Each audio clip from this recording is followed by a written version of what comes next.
La presencia de andalusíes exiliados en el norte de África es constante durante todo el periodo de presencia musulmana en la península ibérica. En el mosaico de etnias y credos en el que se convirtió al-Ándalus, la otra orilla, a veces en ambos sentidos, significaba para los disidentes una posibilidad de escape. Aunque en algunos casos, como comprobarían muchos de los moriscos expulsados a partir de 1609, el recibimiento que se les dispensó distaba mucho de ser hospitalario.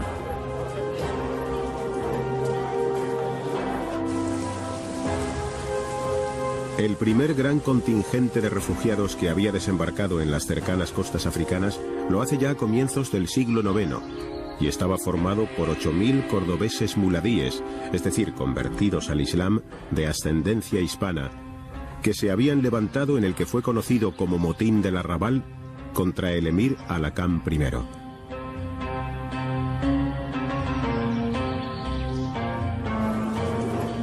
La mayoría de ellos fundaron la ciudad de Fez, donde el aún llamado barrio de los andaluces testimonia su presencia. Posteriormente, parte de los deportados salieron de Fez, conquistaron Alejandría y después Creta, donde se asentaron definitivamente.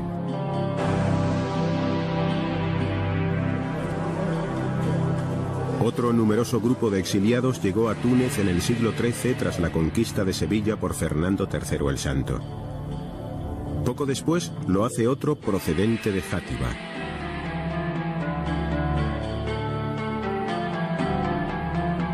En Tetuán podemos datar también concretamente la huella andalusí atestiguada por las tumbas santuario del granadino Sidi Abdelkader, quien la colonizó en el siglo XII, y la de Al-Fahar, de la misma época.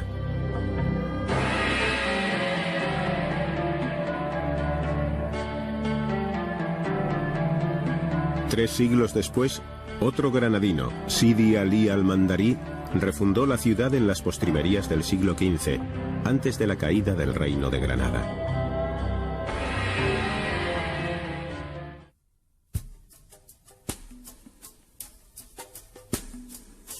Al-Mandarí fue un capitán de frontera a las órdenes de Boabdil. Cuando se produjo la última ofensiva de los reyes católicos sobre el Reino de Granada, Al-Mandarí era el alcaide de la fortaleza de Piñar, situada en la línea defensiva de la frontera con Jaén.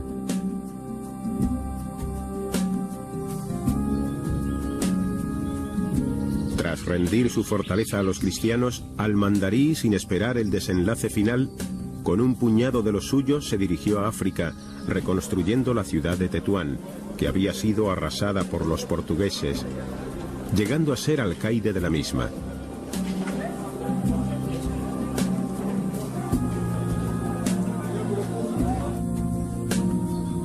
Los vestigios de la obra de Al-Mandarí en la ciudad son numerosos. Destaca su palacio fortaleza, en el que encontramos un recuerdo de inequívoco sabor granadino.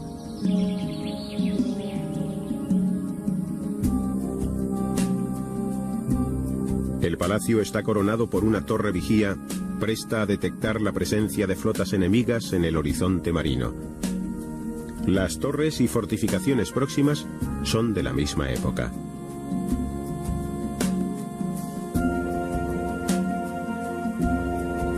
Otras construcciones son las mezquitas de la Casba y la Rabta. También en este periodo se comenzó a levantar la Alcazaba. En vida de Al-Mandarí, los antiguos barrios se tuvieron que ensanchar ante la llegada masiva de emigrantes tras la caída de Granada. En este caso de exiliados voluntarios, amparados en las capitulaciones pactadas para la entrega del reino. A partir de este momento, ante el incumplimiento de los pactos por las autoridades cristianas, un goteo constante de hispano-musulmanes, no solo del antiguo reino de Granada, se pasaban allende, en expresión de la época, incrementando su número en momentos álgidos como tras los decretos de conversión forzosa al cristianismo o después del aplastamiento de la sublevación morisca de las Alpujarras.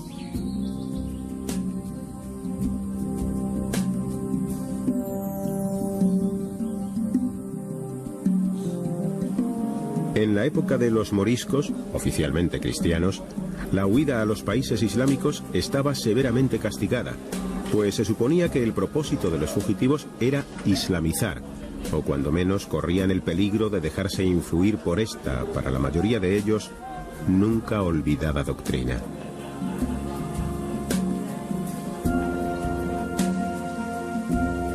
Durante el siglo XVI, el sueño islámico de la expansión europea termina por disiparse. La derrota de los moriscos sublevados en España y la pérdida de la flota turca en Lepanto constituyen dos aldabonazos finales que confirman el imparable declinar. Los musulmanes pasan a la defensiva y tienen que atender a una decidida intervención de españoles y portugueses en el norte de África.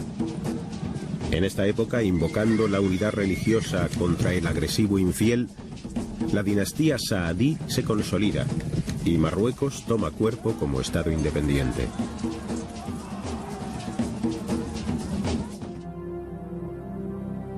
Los saaditas consiguen detener la ofensiva cristiana en el norte, pero a su vez saben que este punto les está vedado para futuras expansiones. Entonces miran al sur, a ese otro inmenso mar de arena que les separa y une a la vez con las lejanas tierras del África subsahariana.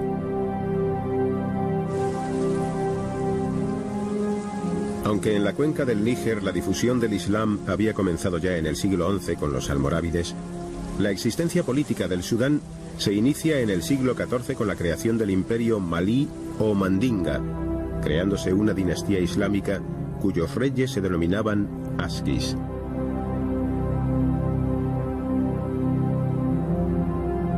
La dominación de estos territorios había sido una aspiración nunca totalmente conseguida de las diferentes dinastías almorávides, almohades y mariníes, que priorizaban sus intervenciones más al norte y tenían como límite los estados de Al-Ándalus. Más tarde, vedada como hemos visto esta línea de avance, la dinastía saadí inicia serios intentos por su control. No en vano estas tierras eran un inmenso granero al borde del desierto, y en ellas se encontraba el fabuloso y mítico oro del Sudán.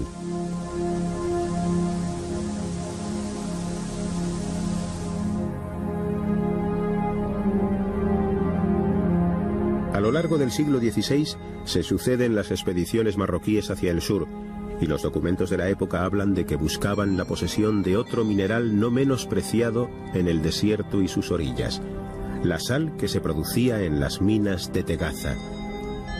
Todas las expediciones fueron infructuosas, hasta que en 1588 Muley Ahmed, de sobrenombre Al-Mansur el Victorioso, llamado así por su victoria sobre los portugueses en Alcazarquivir, lanza un ultimátum al rey Askia. El Islam necesita subsidios para defenderse, y a él, como supremo jefe religioso, descendiente del profeta, le corresponde la posesión y administración de las salinas.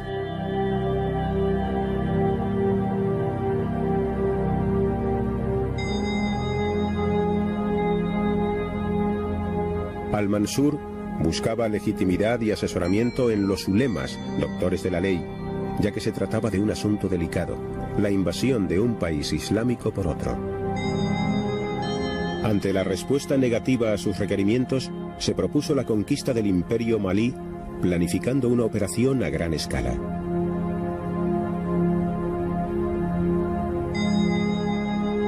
Una vez trazado su proyecto de conquista, había que nombrar un general, y según las crónicas anónimas, escogió a un alcaide suyo renegado, natural de las cuevas de Vera en el reino de Granada, criado en su casa desde pequeño, y que aunque no tenía experiencia en las cosas de la guerra por ser mozo, había mandado soldados, y le pareció que también daría buen recaudo en esta jornada. El jefe de aquella fuerza expedicionaria era Yaudar Pachá, un morisco originario de Cuevas de Almanzora, villa morisca situada en la costa de la actual provincia de Almería. La villa de Cuevas pertenecía a los extensos dominios del segundo marqués de los Vélez, don Luis Fajardo, a quien hemos visto al frente de uno de los cuerpos de ejército que intervinieron en la guerra contra los moriscos.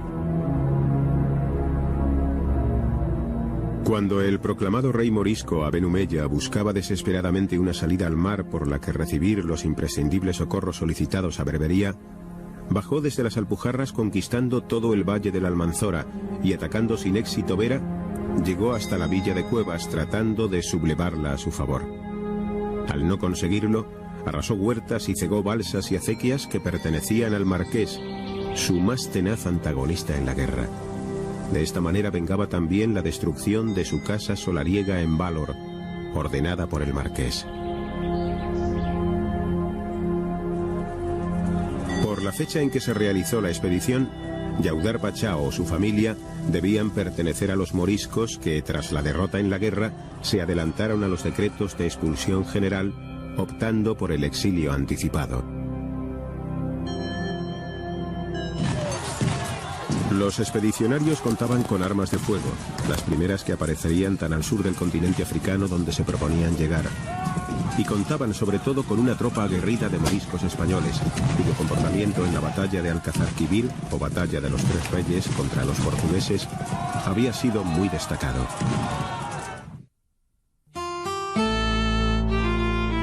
Estos olvidados moriscos libraron y ganaron, en palabras de Ortega y Gasset, la batalla más grande que los españoles han dado nunca al otro lado del estrecho. Yaudar, que en árabe significa toro joven, contaba con una tropa de más de 4.000 hombres, moriscos, mercenarios de distintas nacionalidades y un grupo de prisioneros cristianos que fueron liberados a cambio de servir como artilleros durante la campaña. La tropa estaba también integrada por 1.500 lanceros marroquíes y unos 600 expertos en tareas de intendencia e ingeniería, 2.000 caballos y 8.000 camellos, 14 cañones de chispa y 20 morteros.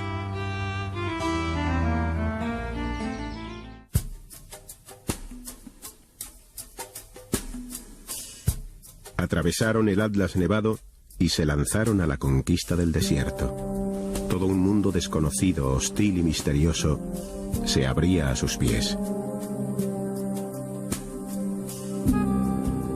El recorrido duró 135 días.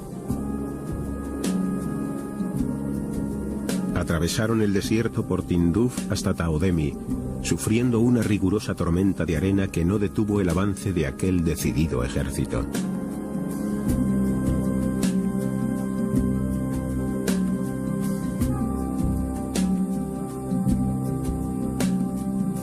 Y llegaron por fin hambrientos y sedientos el 28 de febrero de 1591 hasta la aldea de Carabara, a orillas del Níger, donde se libró una cruenta batalla.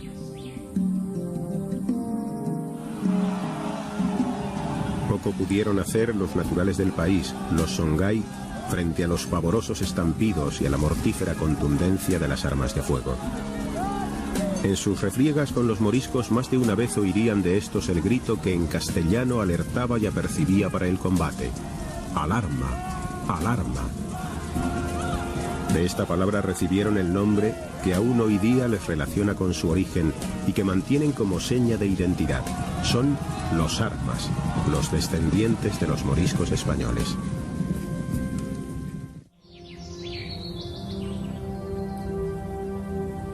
Después de conquistar Gao, la capital del imperio, la fuerza expedicionaria se dirigió a Timbuctú.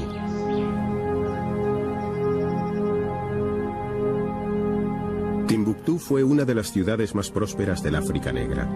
La propagación del Islam había reforzado su papel como centro de la vida religiosa, convirtiéndose además durante largo tiempo en referencia destacada en el aspecto cultural e intelectual.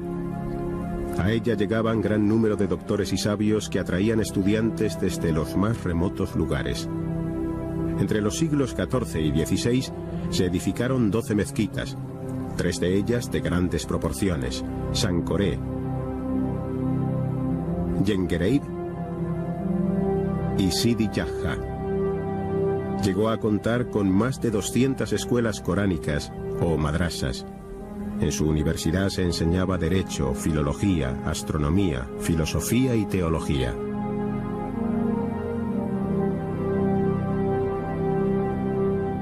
En la época en que llegaron los moriscos a Timbuctú, también denominada con los expresivos nombres de Perla del Sudán y Reina del Desierto, Podía contar con 70.000 habitantes y era una ciudad cosmopolita en la que se encontraban mercaderes y negociantes de todas las procedencias, árabes, tuaregs y negros.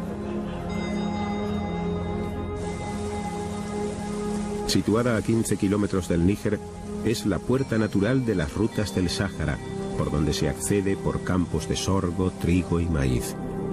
Allí confluían las grandes caravanas procedentes de Argelia, Marruecos y Egipto, los mercaderes de sal y los traficantes de esclavos.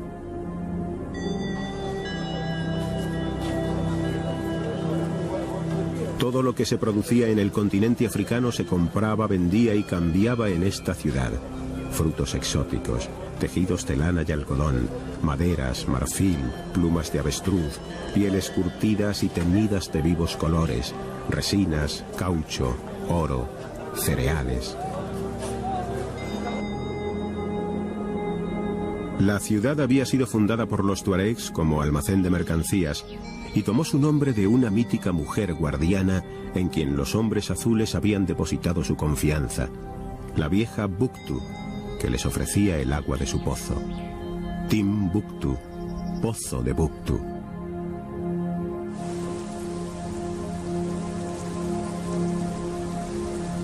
El mejor acceso a la ciudad se hace a través del Níger, río apropiado para embarcaciones de pequeño calado que navegan por su gran curva.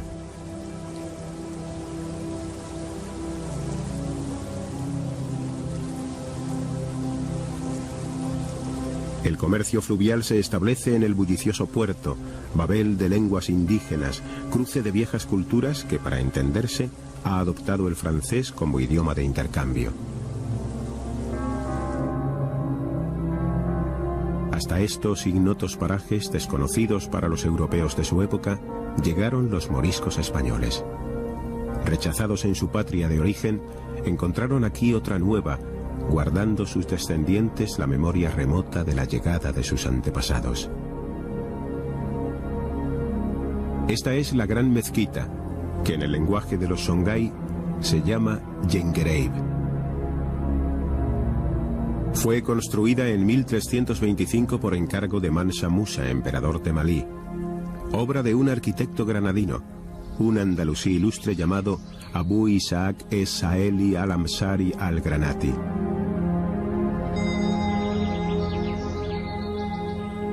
Es-Saeli había nacido en Granada en 1290, de una linajuda familia andalusí que ostentaba la jefatura del gremio de vendedores de lana, seda y especias. Aficionado a la poesía y a la arquitectura, sus ojos se hicieron a la luz contemplando los maravillosos palacios nazaríes, entonces recién inaugurados.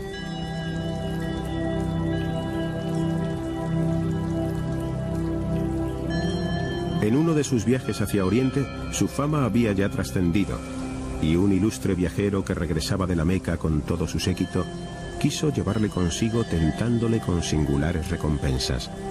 El viajero era Mansa Musa, emperador de Malí. Consta de 3 patios interiores con 2 minaretes, el segundo hacia el este, de mucho menor tamaño. Llama la atención del viajero el atrevimiento de construir estas torres de más de 10 metros de altura sin emplear otro material que el barro secado al sol. Este tipo de construcciones resulta obligado en estas regiones que carecen de piedra de sillería. Es el riesgo de la necesidad, la aventura del espíritu, que en las carencias agudiza el ingenio.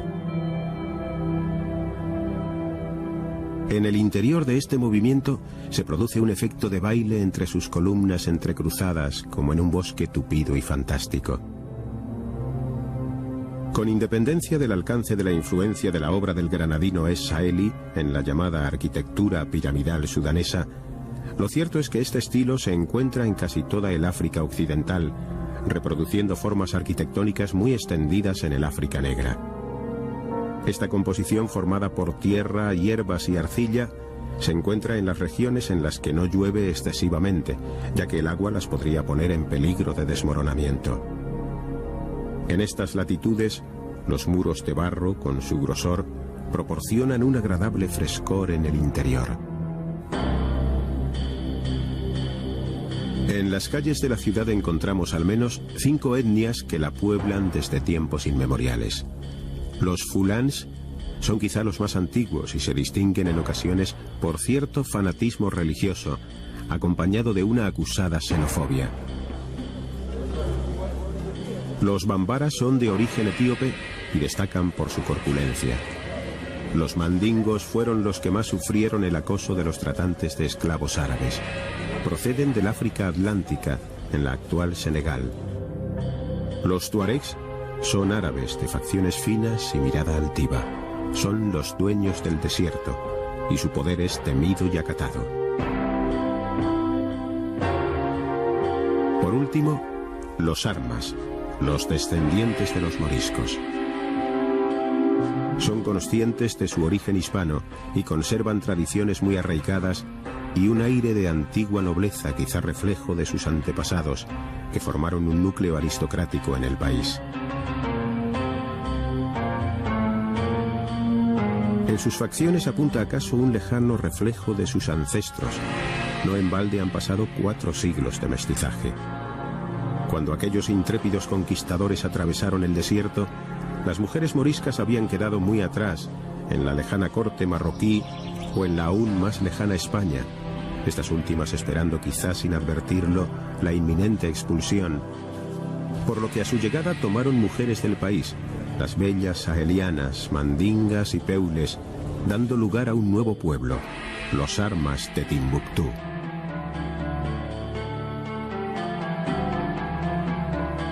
En toda la ciudad conservan un gran prestigio.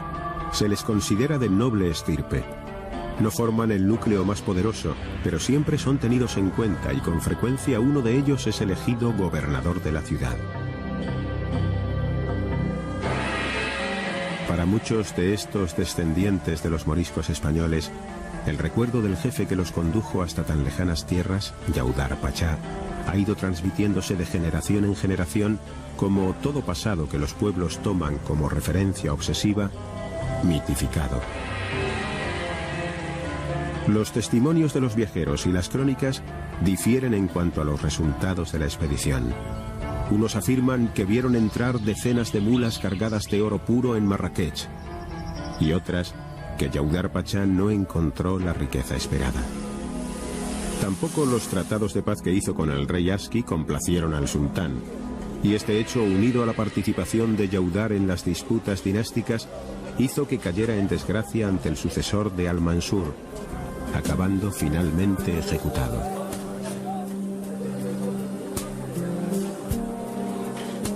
Sin embargo, su memoria no se perdió tampoco entre los marroquíes, y durante largo tiempo tras su muerte, su prestigio creció, y los juglares cantaron en la plaza de Sema el-Fna las alabanzas a un hombre cargado de lauros guerreros y glorioso varón musulmán. De esta manera, la leyenda de Yaudar, nacida entre brumas a orillas de la costa almeriense, muere en otra orilla, la del Mar de las Arenas, entre los vientos del desierto. Y en su tumba, perdida en algún cementerio de Marrakech, brota un arrayán de los que tanto abundan en el antiguo reino de Granada, plantado por la mano nostálgica de otra morisca desterrada.